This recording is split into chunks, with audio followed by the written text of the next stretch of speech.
पवन भैया सांसद बन जाएंगे, उसके बाद हम लोग के खेसारी भैया मुख्यमंत्री बनेंगे। अरे भाई, खेसारी लाल मुख्यमंत्री बनेंगे। हाँ, पवन सिंह के सांसद बनने के बाद खेसारी लाल को मुख्यमंत्री बनाया जाएगा। ये देखो, मैं नहीं बोल रहा हूँ, ये खेसारी लाल के राइटर अखिलेश कश्यप बोले हैं कि पवन भैया सांसद बन जाएंगे, उसके बाद हम लोग के खेसारी भैया मुख्यमंत्री बनेंगे। अरे भाई, अगर पवन भैया सांसद बन जाएंगे, उसके बाद खेसारी भैया को मुख्यमंत्री बनाया जाएगा। यहां तक कि ये भी बोलते हैं कि अगर हमें सांसद और विधायक बनना रहता तो हम 5 साल पहले ही बन गए होते। हम लोग को सांसद और विधायक लड़ना होता तो आज से 5 साल पहले ही लड़ गए होते। इतना लंबा लंबा फेंक दिए भाई। और यहां तक भी आंकड़ा लगाया जा रहा है कि आरजेडी पार्टी से, छपरा से खेसारी लाल चुनाव लड़ेंगे। और वो वही खेसारी लाल हैं जो उनके बोला करते थे, उनके राइटर ही बोला करते थे, और उनके दूर दूर तक कुछ नहीं है कि चुनाव में जाएंगे या नहीं जाएंगे वो। और आज जब चुनाव का दौरा पड़ने लगता है तो उनका भी थोड़ा हौसला जागने लगता है कि काश हमें भी सीट मिल जाती तो हम भी लड़ लेते।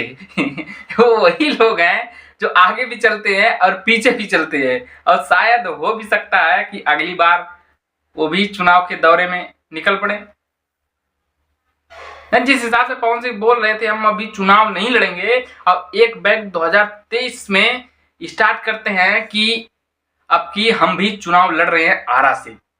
हालांकि चुनाव नजदीक आ गया है और तैयारियां तो कुछ लग नहीं रही है। भाई साहब अपने में तैयारी कर रहे होंगे तो कर रहे होंगे, और पोस्टर बर्नर उनका एक भी नहीं दिख रहा है पवन सिंह का कि ये चुनाव लड़ रहे हैं। जब उनको कोई जानेगा तभी तो भाई वोट देगा। अरे यार, उनका पहचान भाई ऑल इंडिया पूरा एकदम है, विदेशों में जाने जाते हैं वो, है कि नहीं।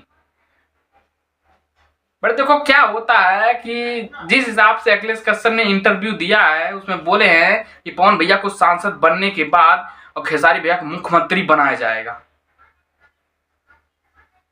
और अगर ये छोटा मोटा काम करना, देखो छोटा मोटा काम, अगर एक सांसद विधायक का एक लड़ना रहता तो 5 साल पहले ही लड़ लिए होते। जिस हिसाब से बोल रहे हैं कि सांसद और विधायक इनके हाथ में है। तो आज के लिए इतना ही, अभी वीडियो एंड करते हैं, चलते हैं यहाँ पे।